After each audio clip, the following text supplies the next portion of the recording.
Blog Talk Radio. Welcome to another edition of the Nicke Press Show. This is week 7. We are talking about waiver wire starts and sits as usual. I'm joined, as always, by my co-host, Mario Rotondi. I am Doug Moore, of course. We are members of the Nicke Press. This week we're joined by a very knowledgeable fantasy football writer. Works over at 4for4 Football and I believe Sporting News, if I'm not mistaken. Jordan Heck, how are you? I'm doing well. How are you guys? Doing well. I mean, we're already at week 7, and I don't know. I just, at how fast it's going by, I don't want it to end, because then I'll have to go back into hibernation. Mario, how are you? I'm doing good.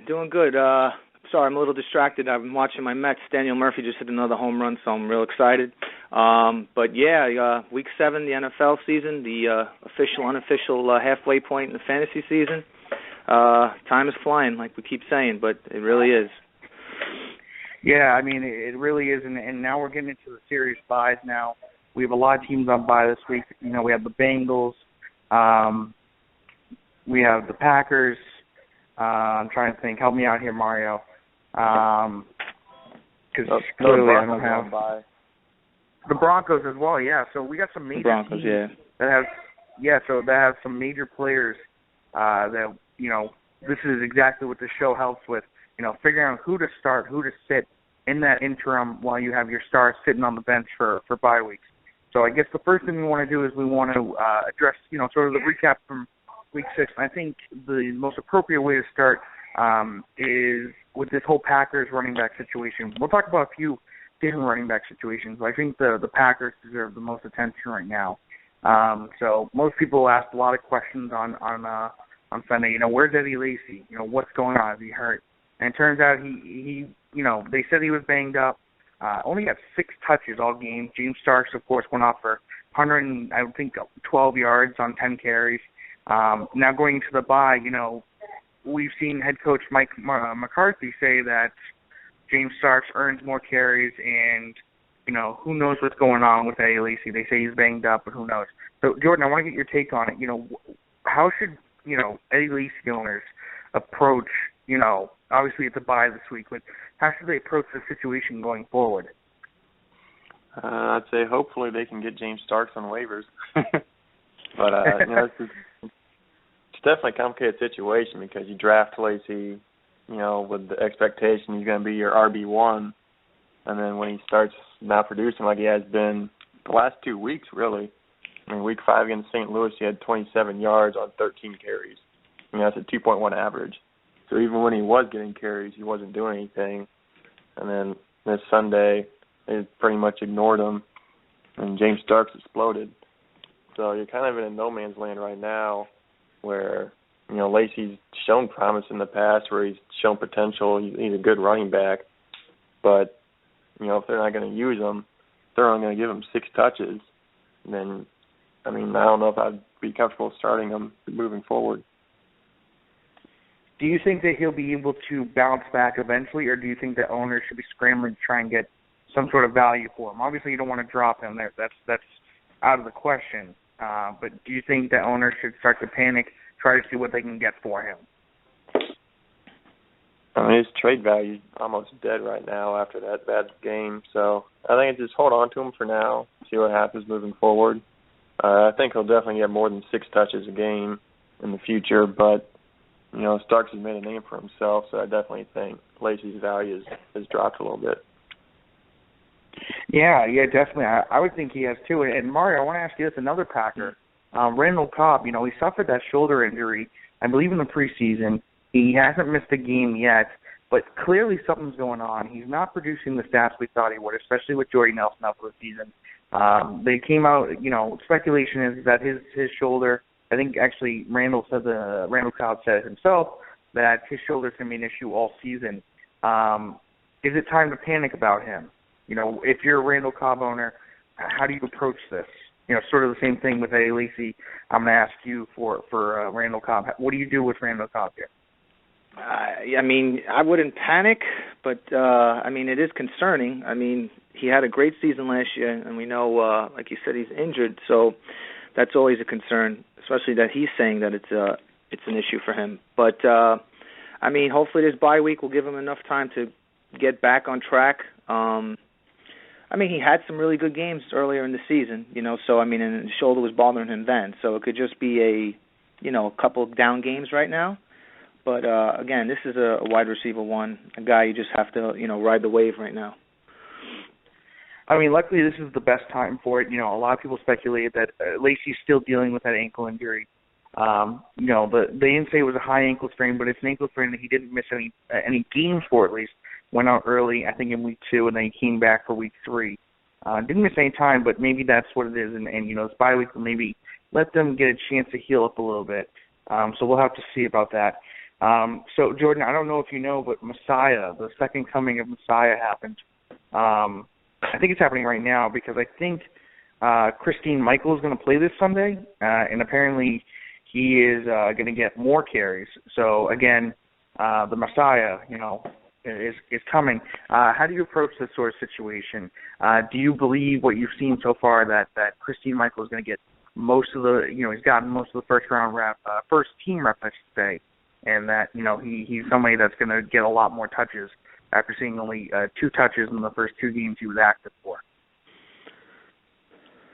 I mean, I think his touches will improve for sure from just 2, but I'm still skeptical about him. I mean, what has he shown so far in the NFL? Nothing, really. It's just all hype from fantasy Twitter pretty much. So, I mean, Joseph Randle, he's had a couple good games. He's talented. Darren McFadden's good. So, I mean, it's just such a mess in Dallas right now. I mean, I like Michael as a pickup. I think he should definitely be picked up by fantasy teams, but I don't know if I'd start him right away just because I'm kind of cautious on just how many touches he will get moving forward. Yeah, I mean, again, this is fantasy Twitter hype. I know that I own him in a few leagues just as a bench stash. Am I ready to start him? No, I don't think so. But clearly that running back situation is less stable than everybody thought it would be with Joseph Randle getting the majority of the carries. Now, I think you mentioned earlier, and I think you were a little upset about it, Lance Dunbar being out. And I guess this is sort of something I asked on last week's show, but I want to ask you. Darren McFadden is sort of, it looks like, picked up the role of Lance Dunbar in terms of receiving back. Now, he didn't really do that well in pass protection, but he did have, I believe, 10 catches week 5. So do you think he continues with that role? Do you think he's worth, consideration, sort of, especially this week with so many people out, on bye? Any PPR consideration? I think so for sure. I saw online on Twitter, one of the Dallas beat writers said that he would be taking over that sort of Lance Dunbar role, and that was before the game. And then he had 9 catches last week. So, I think it's pretty obvious he's going to move into that sort of PPR kind of back role moving forward. And as long as Des Bryant is out, I do think he'll continue to get catches. But once Des Bryant returns, I think that kind of lessens, just because Des is such a monster target for a quarterback to throw to. Yeah, and Mario, I want to ask you about that. Jordan brings up somebody I wanted to transition towards. A lot of people saying that Des Bryant, some beat writers, some sort of national writers as well, are saying that Des Bryant has a chance to play this week after, going down and having foot surgery. And nobody knew when he was going to come back. But it looks like, if not this week, then next week. But obviously, Tony Romo is out until at least week 11 with that broken collarbone, put on the IR. Obviously, Des Bryant isn't going to be 100% if he came back this week. No Tony Romo. You're going to have Matt Castle in there. I don't know why I'm asking this, but I feel like I should. If Des Bryant does play, is he somebody you throw immediately back into your lineup? Oh, you have to. I mean, he's just he's a stud. I mean, he's the guy you're not going to sit no matter what. I mean, if he's out there playing, you're going to put him in your lineup. I don't think they would put him out there just to be a decoy or anything of that nature. I think if they feel he's ready, he's going to produce.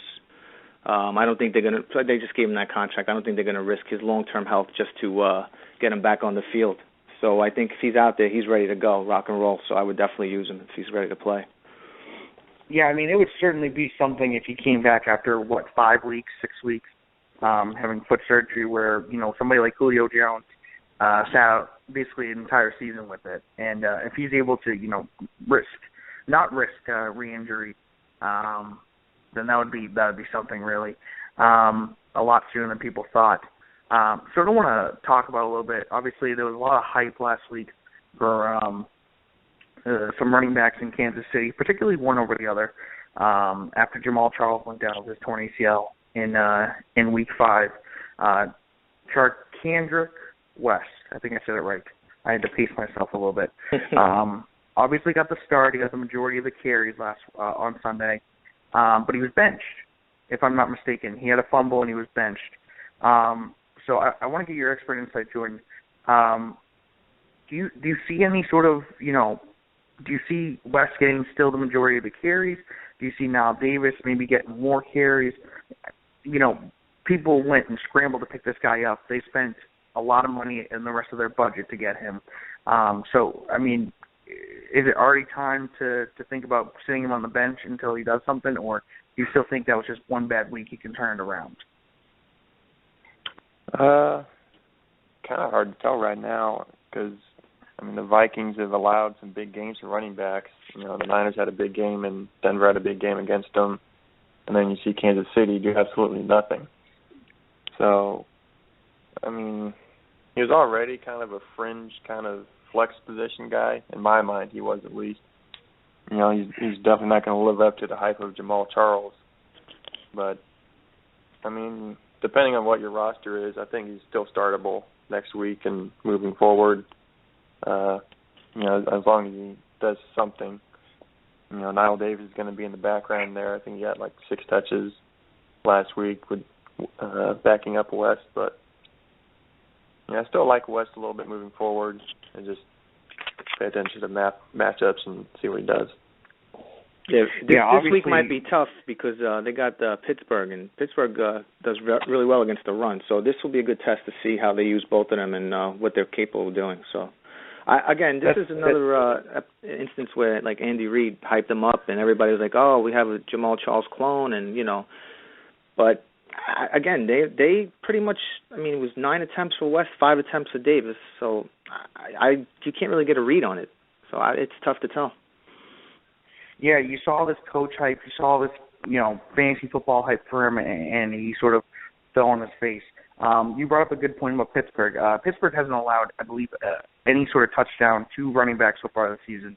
They've given up a decent amount of yards, but no touchdowns this season, receiving or rushing, if I'm not mistaken. So it's definitely a tougher matchup than most people would see just looking at the name of the teams. But, yeah, I would think, obviously he's still worth keeping. Starting, maybe wait and see for a week and see if he maybe improves at all. So I have to brace myself. I didn't want to start this to begin with, at least start off the show with it, but my heart, I got to get it over with.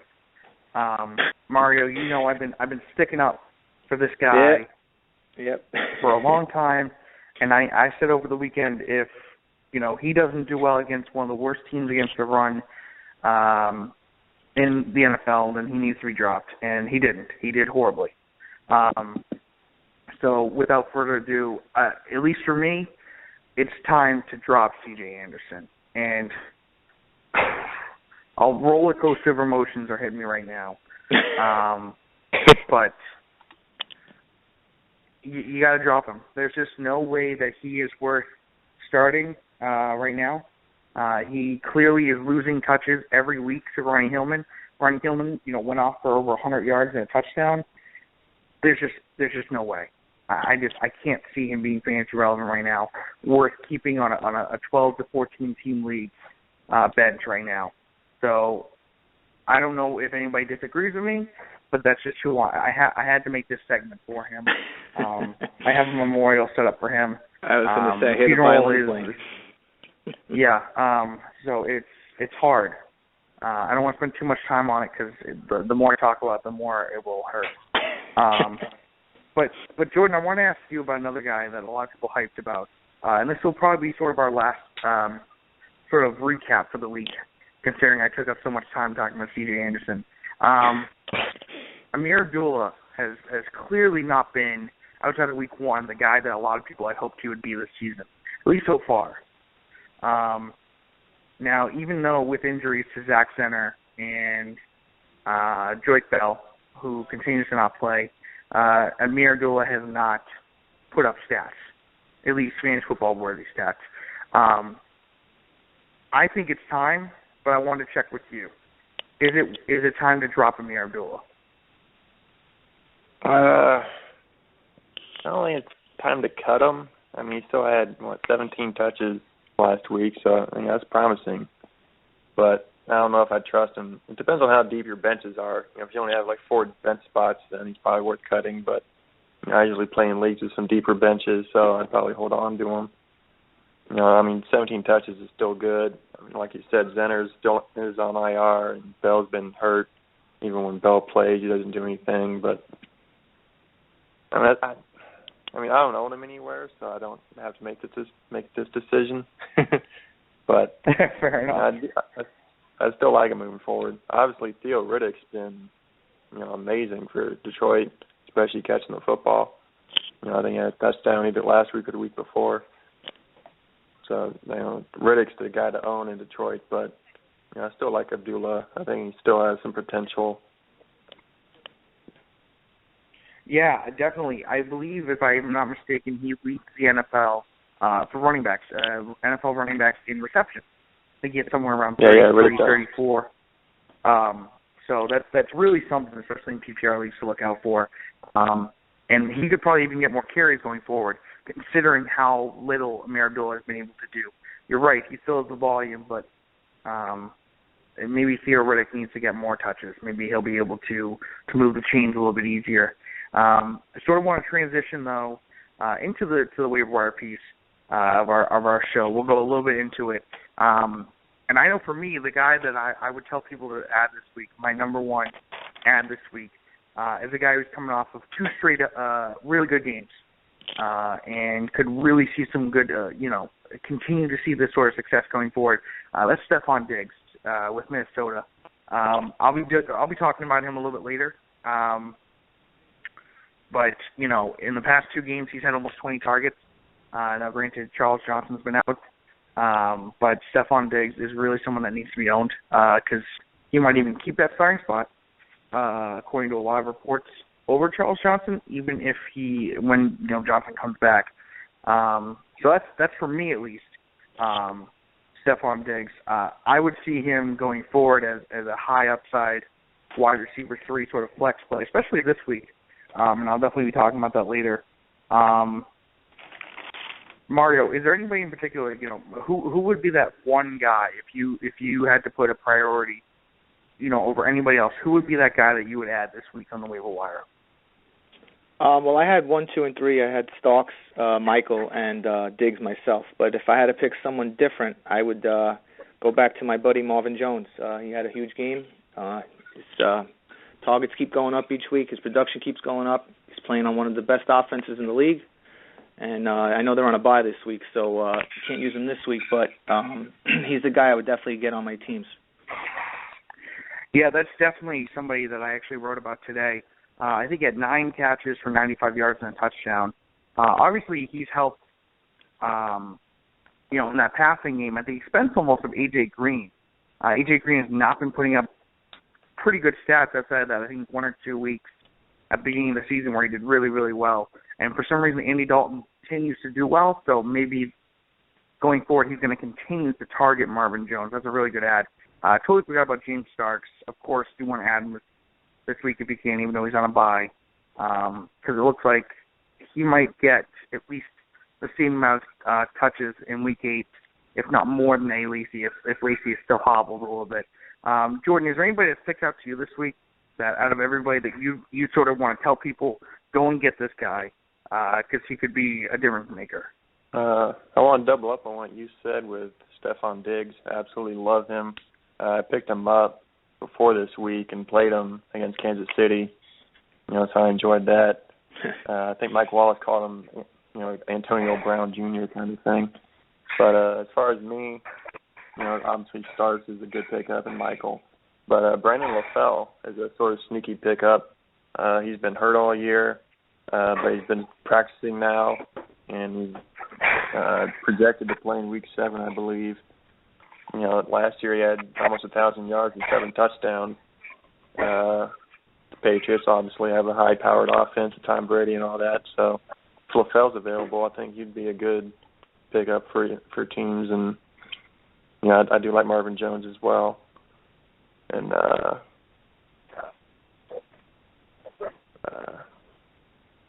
what do you guys think about Benjamin Watson? Do you think that was just sort of a one-game wonder, or do you think he'll continue to have production? So I'll touch on that first. I really thought about him. I think he had 10 catches, 120 yards, and a touchdown against Atlanta. For me, I would more file under the one-game wonder here. Watson, I think, has overtaken Josh Hill, who was this fantasy darling going into the summer when Jimmy Graham got traded. But for me, I would say Watson is a one-hit wonder. He's, I think, 35. He really hasn't been used that much. And, maybe this was just a flash in the pan. I don't know. But I don't know what Mario, but just real quick on that. I know in the preseason, Drew Brees said that he's my tight end. So he really likes Watson. I don't know if that, obviously that production is not going to keep up week to week. That's crazy. But I think he'll have value, especially at a position as weak as tight end. If Brees likes you, and you know how he likes to use the tight end, he's a guy I would definitely put onto my teams at least, just to see if it keeps up somewhat. There is a guy that can put up that kind of production every week. And Mario, you missed it last week. But I think you know who it is. And somehow I think as of last night when I wrote my article, he was still only owned in 78% of leagues in Yahoo. People don't believe. I don't understand. He scored in 4 straight games. Yep. That's Gary Barnidge. I have a serious man crush on Gary Barnidge. I think he is awesome. I think he is awesome. And Jordan, I'm sure you share my sentiment. Man, He is, seriously. Like, I don't know, maybe I would think of something witty here, but I can't. Like, I'm just, my profound love for C.J. Anderson is transferring to Gary Barnidge. And seriously, he's scored in 4 straight games, 5 touchdowns. Jordan, I just want to get your thoughts. Obviously Gary Barnidge is my guy, but I'm willing to share a little bit, depending on how you feel about him. I've been against him all year long, and it's been killing me, just because I just keep expecting him to not have that good game, especially last week against Denver. Denver's defense has been so dominant against teams, and then he goes out and he scores 2 touchdowns. So, I'm a believer now for sure. He's had way too many good games for me to doubt him any longer. So, I'm on night train for Barnidge. Yeah, I think I put my title of my article, which my editor helped me out with, a Barnidge burner, and I think that was pretty good. But no, I cannot express how much I am a fan of Gary Barnidge, especially in fantasy football. No tight end over the past 4 weeks has scored as many points in any format as Gary Barnidge has, and he has scored, like I said, 5 touchdowns in 4 games, at least 1 touchdown the last 4 weeks. He only had 3 catches on Sunday, but 2 of them for touchdowns. And one of them, I think they're calling it I guess he caught it in between the legs, and they're calling it like the butt catch or something like that. But it's the good version of Mark Sanchez's butt fumble, which, Mario and I can relish in. They're, our team. But seriously, I just can't express. If Gary Barnidge isn't owned in 100% of leagues this week, I will try and sneak into those leagues just so I can take him and bring him onto my leagues. I will have 3 shares of him on one team. I don't care. Guys, this is why you have to love fantasy football, no? How do you fathom a 30-year-old journeyman becoming an elite player at his position? I just don't get it, but it's awesome. It's really fun to watch. Because I didn't believe him either, Jordan. I wrote this guy off. We talked about him from week 2 on. I said, no way, but you can't deny it any longer. just way too much production. I mean, he's in his 8th season, and he has career highs in receptions, yards, and touchdowns. Yeah, it's crazy. I love it. Yeah, so the only other guy I really want to talk about in terms of he, again, is owned in most leagues, but not 100% of leagues, and I don't know why. I got to slow my roll a little bit on the love, because I don't love him as much as my buddy Garrett Barnidge, but Travis Benjamin has been their number one receiver for a while now, just as long as Gary Barnidge has been doing well. He's shown he's their number one guy, their number one wide receiver at least. He was targeted, I think, 13 times on Sunday, and I swear to God, I was watching a little bit of the game, and every other throw was to Travis Benjamin. He's not being used as much of a deep threat, but he's still getting production because there really is nobody else. He's being used in that sort of somebody made this comparison today, and I like it. He's being used in that Josh Gordon sort of role. Obviously not as explosive, not as talented, but he's being used as a target, monster. Mario, I would assume that you're on board here as well, since Travis Benjamin should be owned in every league, right? Oh, no, absolutely. But, again, this is another one I can't explain. But the proof is in the stats, I know a lot of people saying it can't last, but I just look at it as if McCown keeps chucking the ball the way he is, why not? I think he has at least 10 targets in his last 4 games, so the volume's there and the production's there, so it's real. I mean, he can't deny it. It's happening, so it's crazy game. Yeah, I mean, even if you don't like it, you got to accept it.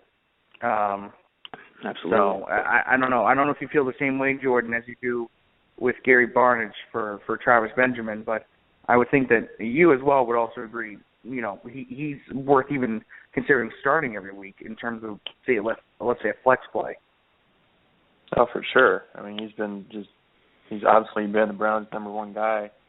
Again, with Barnidge last week, Denver's defense is tough. I thought they'd shut both of them down, but Benjamin went off 9 for 117. I mean, that's incredible against Talib and all the guys Chris Harris Denver has. So, I mean, he's definitely a starter at this point. Yeah, I mean, and also just in terms of that football game, nobody expected it to be that close. Nobody expected it to go to overtime. The Browns were winning in the fourth quarter, too. They had a lead. Yeah. So, I don't know. But, yeah, so, I mean, the Browns are going to throw it a lot because their run game doesn't seem to be stable right now, and their defense seems to keep giving up a lot of points, so they're going to keep throwing it. And Josh McCown has no problem with it. I got no problem with it. So those two guys, I think, need to be owned.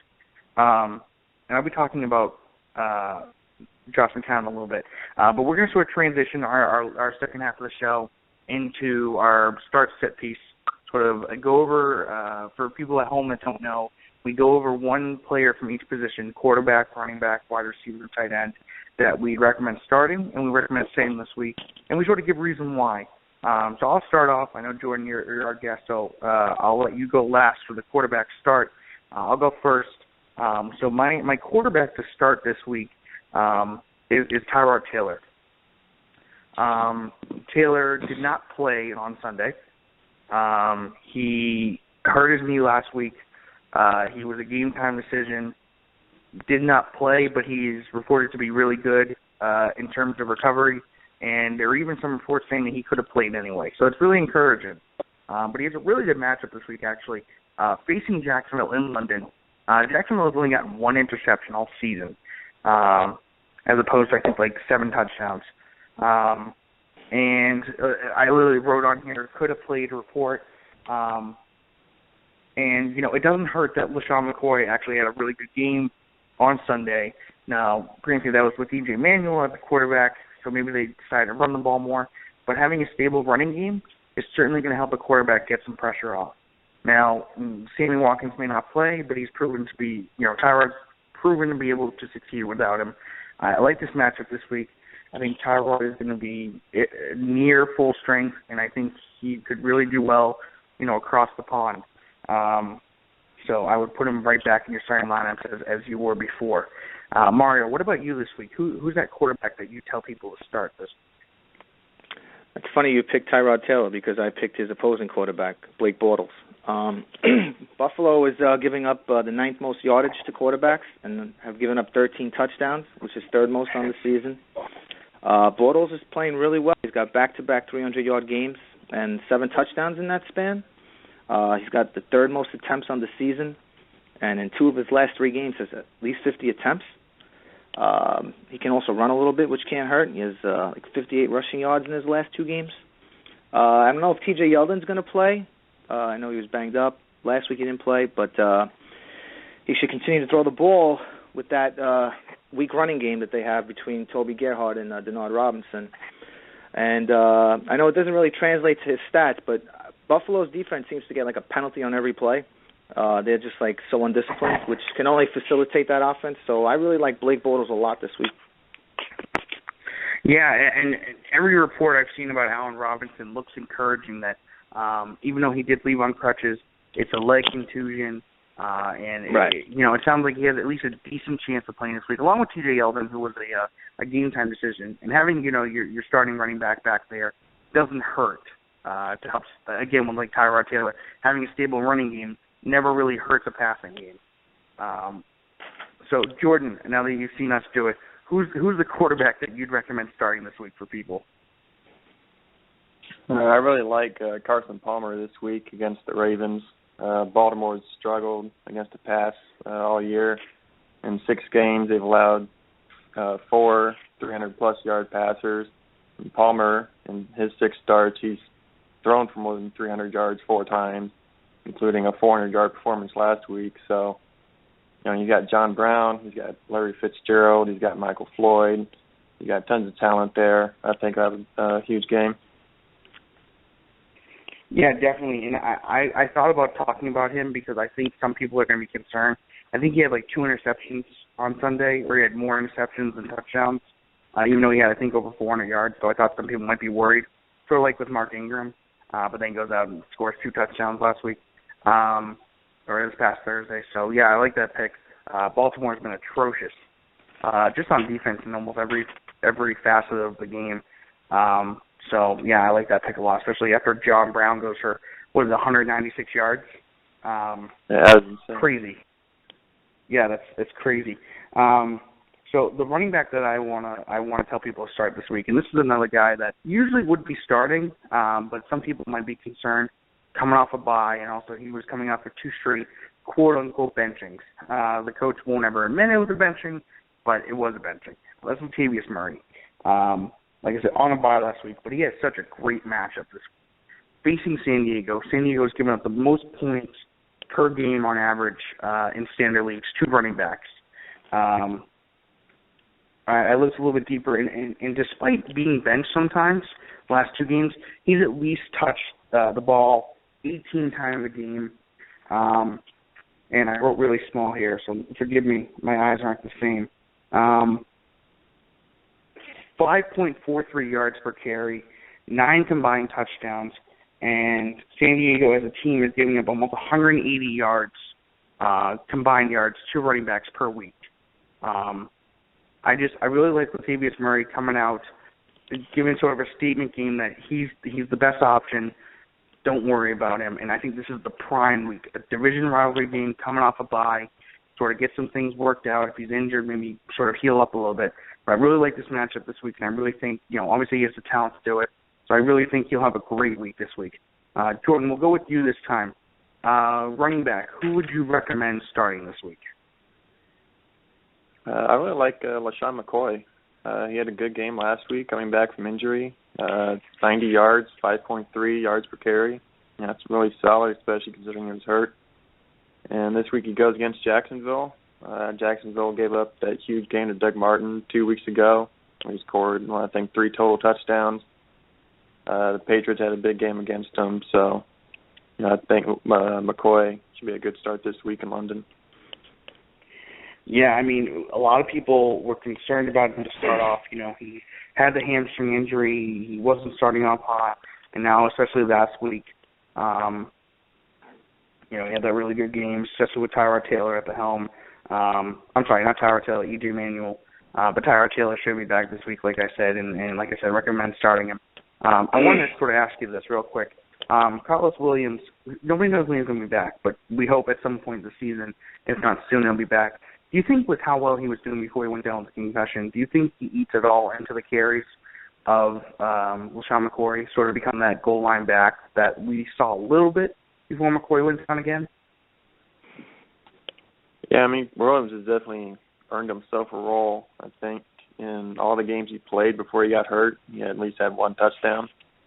So, yeah, that's pretty impressive, scoring a touchdown in every single game. So he definitely has a role in Buffalo. But, you know, the Bills gave up a lot to get McCoy. He's a very talented running back. He's one of the best in the league. So, you know, I think McCoy's definitely the bell cow, but Williams will have his own role, too. Yeah, definitely. I tend to agree with you. You know, he's broken off some big runs, scored, like you said, scored a touchdown every game he's been in.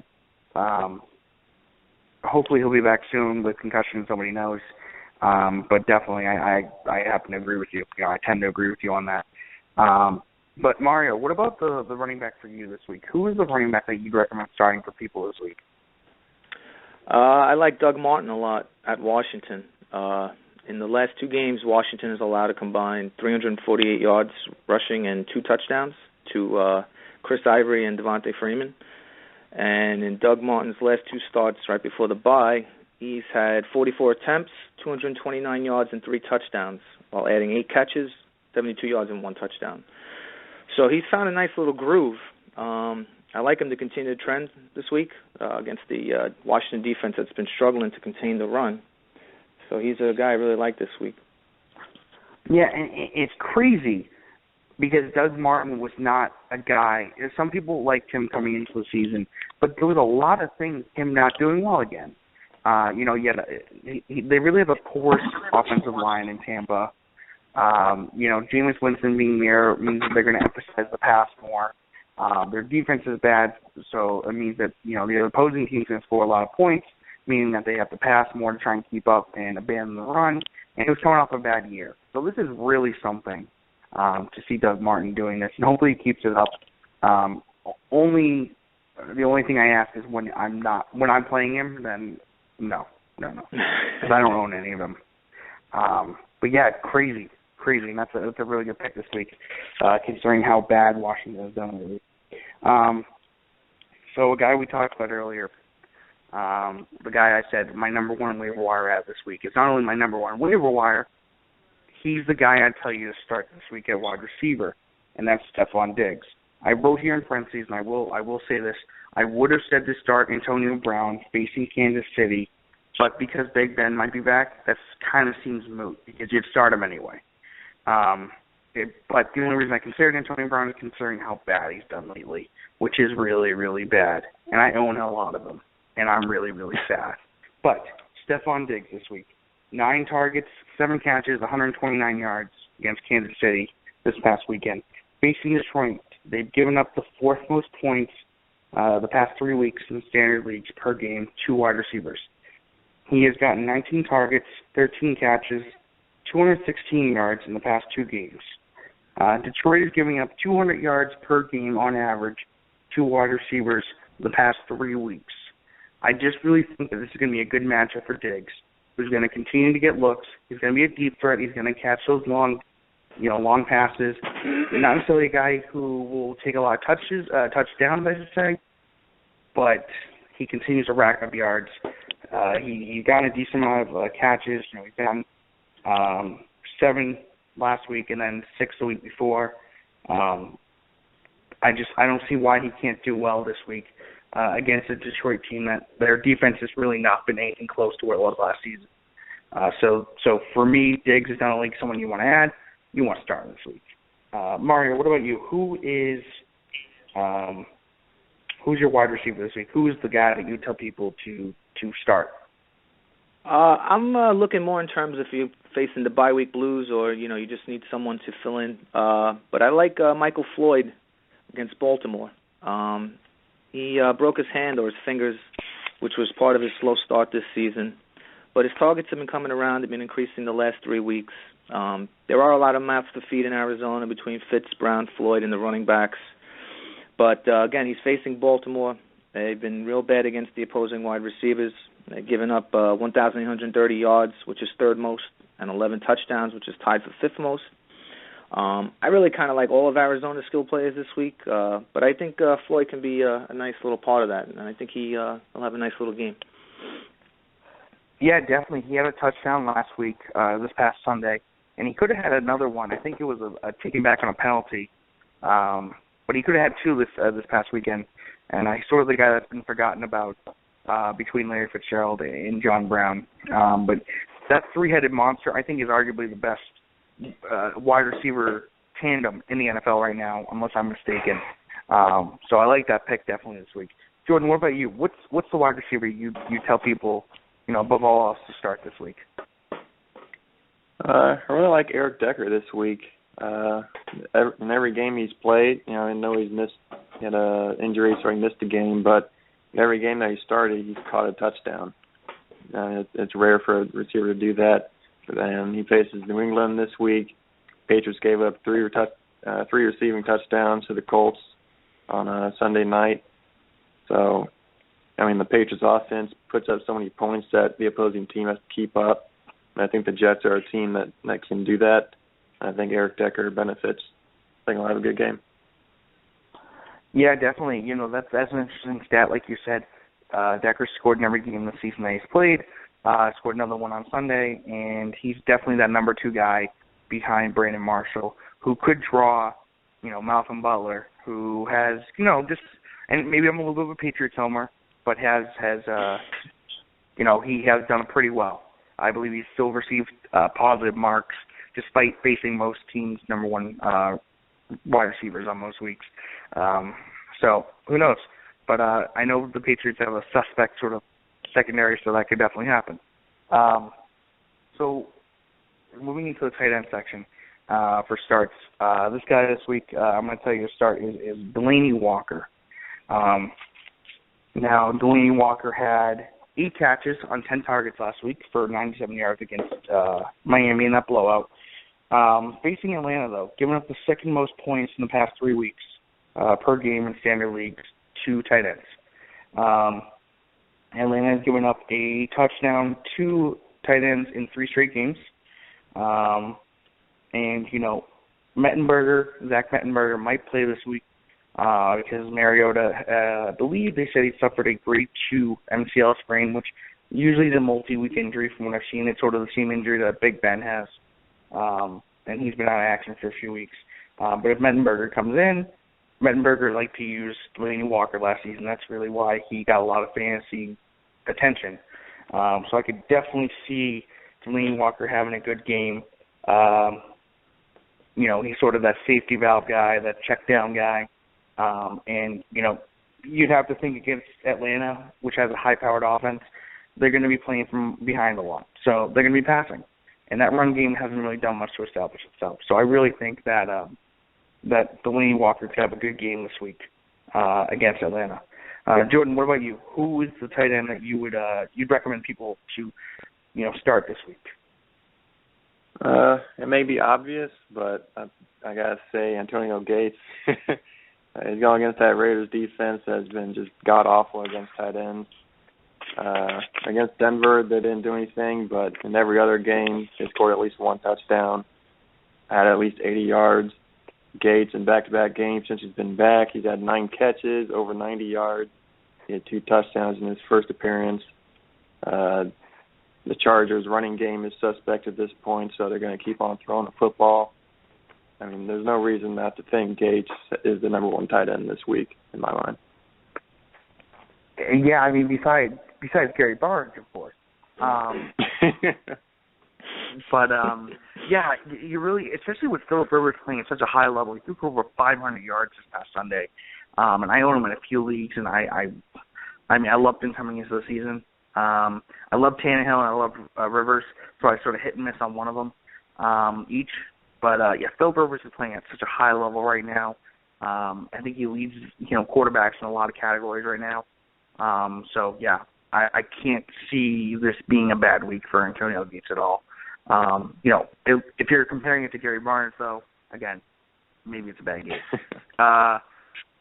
Mario, what about you? Who is the tight end that you tell people to start this week? I like Jason Witten against the Giants this week. The Giants have been really vulnerable against the pass. Witten's been pretty quiet with Whedon under center, and I believe Castle can change all that. I know in week 1 with Romo on the center, Witten had 8 receptions for 60 yards and 2 touchdowns. And I think Castle can do something similar to that. Maybe not the 2 touchdowns, but he can get him the ball. So I like Witten to have a nice little bounce back right now. Yeah, you'd have to think that he will. You know, he can't be any worse than Brandon Weeds was. And there's just nobody really. He can't be. He only throws it 10 yards down the field. He doesn't throw it past 10 yards. Exactly. I think even Peyton Manning can throw it farther. So it's just, you know, you'd have to think this is some sort of upgrade, and there's just really no way to throw to. You know, Terrence Williams has really not done much as their de facto number 1 guy in terms of wide receivers.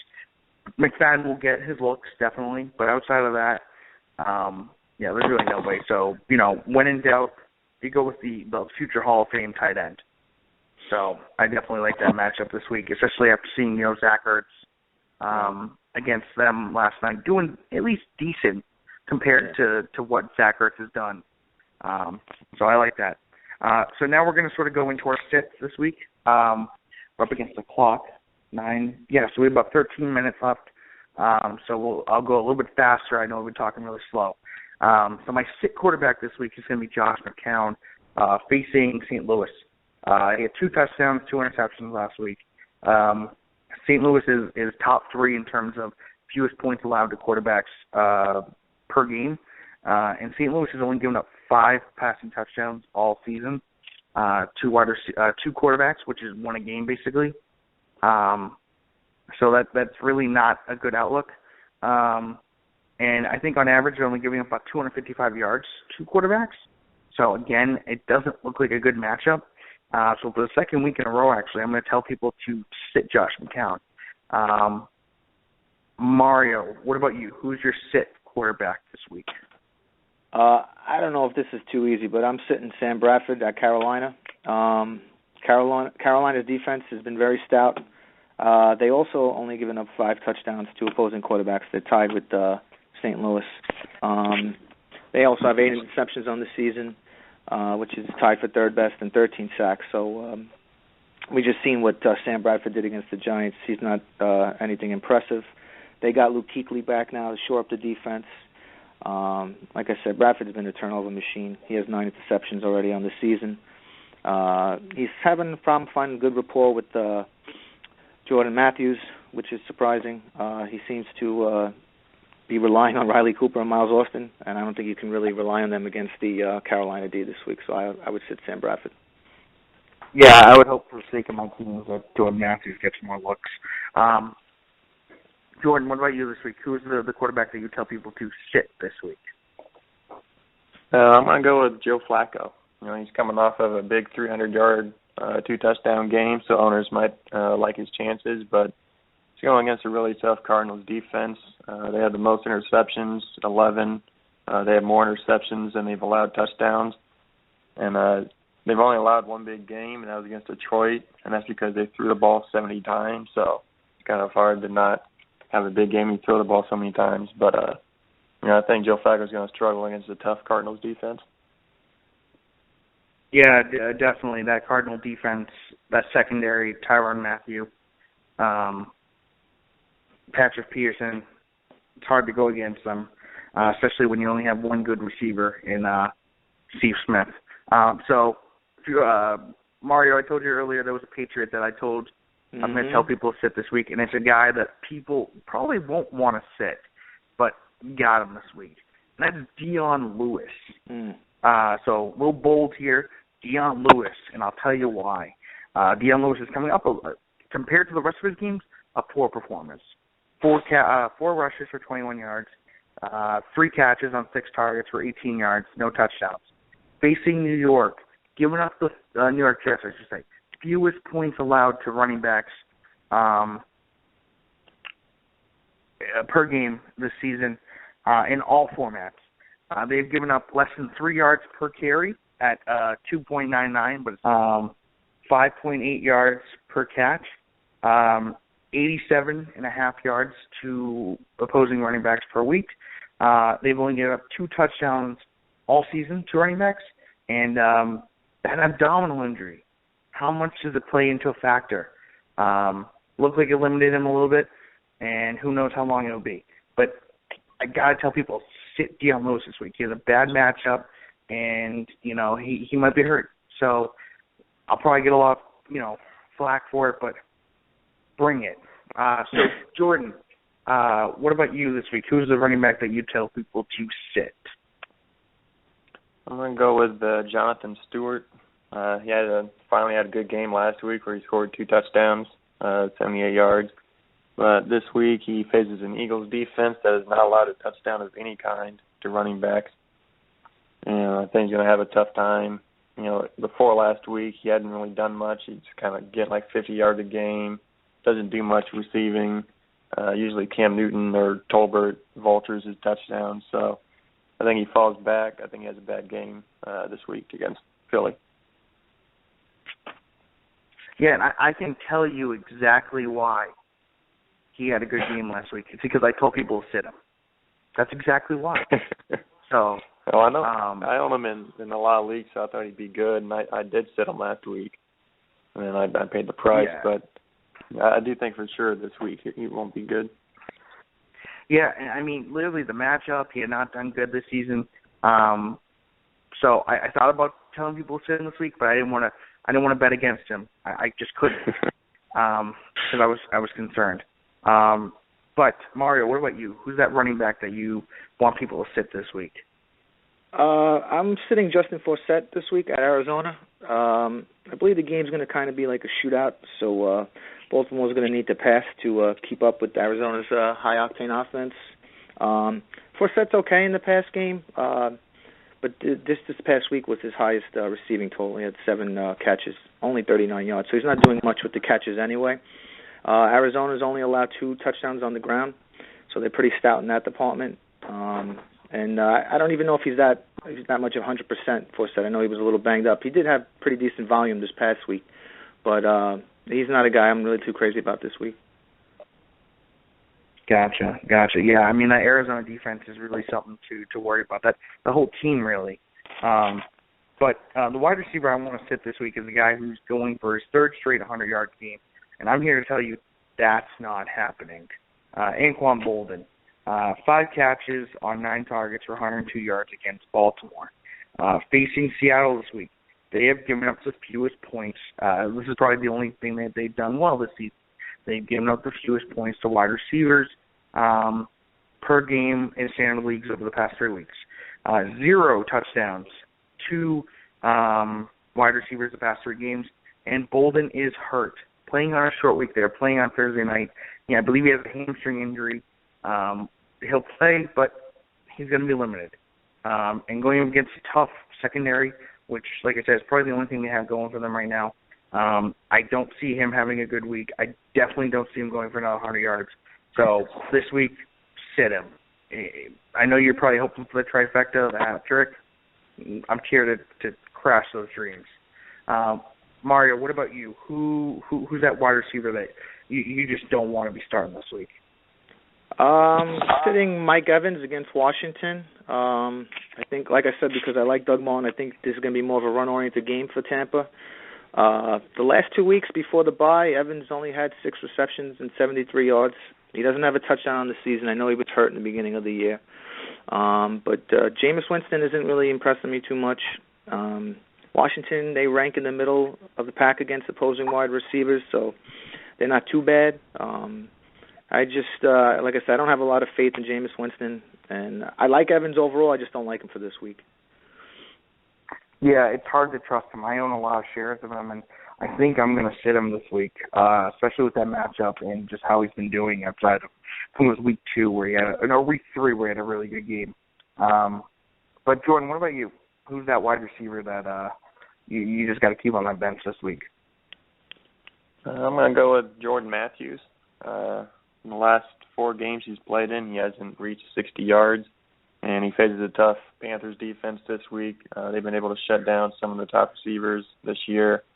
They've only allowed 3 receiving touchdowns to receivers this year. I just think it's going to be too difficult for him to have a good game. Yeah, it's hard to trust him when you have a quarterback throwing 3 interceptions against arguably one of the worst, if not worst, secondaries in the league. Yeah, for sure.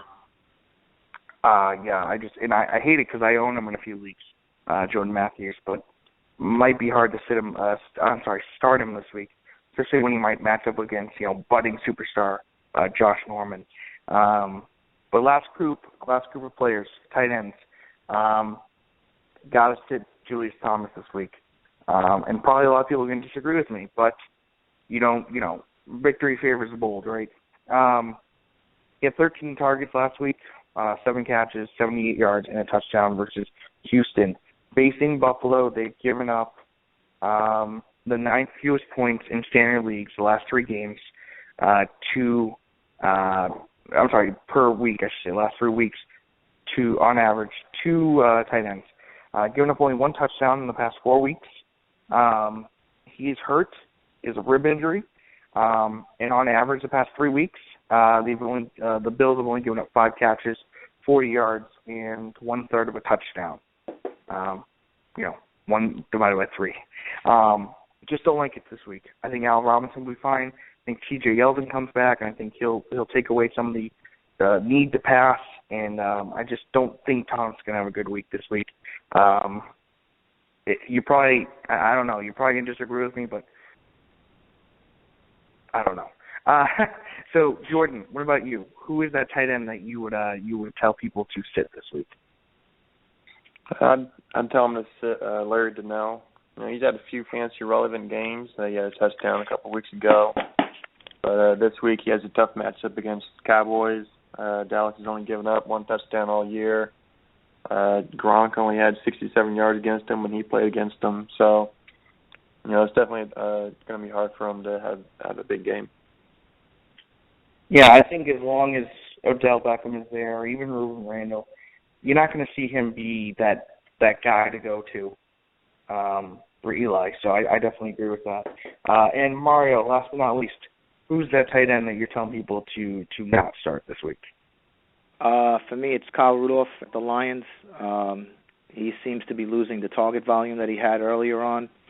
I know he scored a touchdown this week, but basically in his last 3 games, he's had 6 receptions for 30 yards with that touchdown. So he's not really doing much. I think they're going to run the ball a lot with AP this week. And he's becoming a distant part of the offense. So he's a guy I'm not too crazy about this week.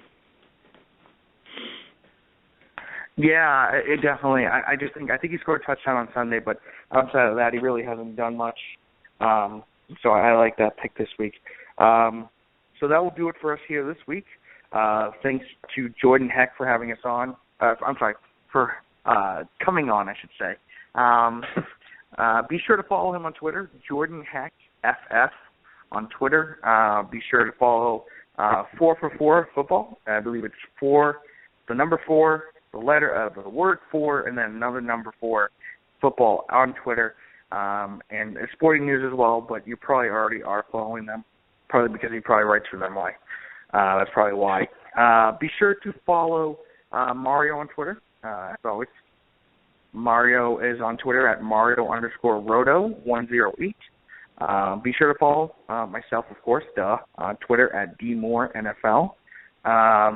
Be sure to follow the Nickel Press at Nickel Press Show. Again, thanks for coming on, Jordan. Good luck to everybody this week, and we'll talk next week. Sounds good. Good luck, guys, this week, and don't forget, let's go Mets. All right, have a good night, guys. All right, take care. All right.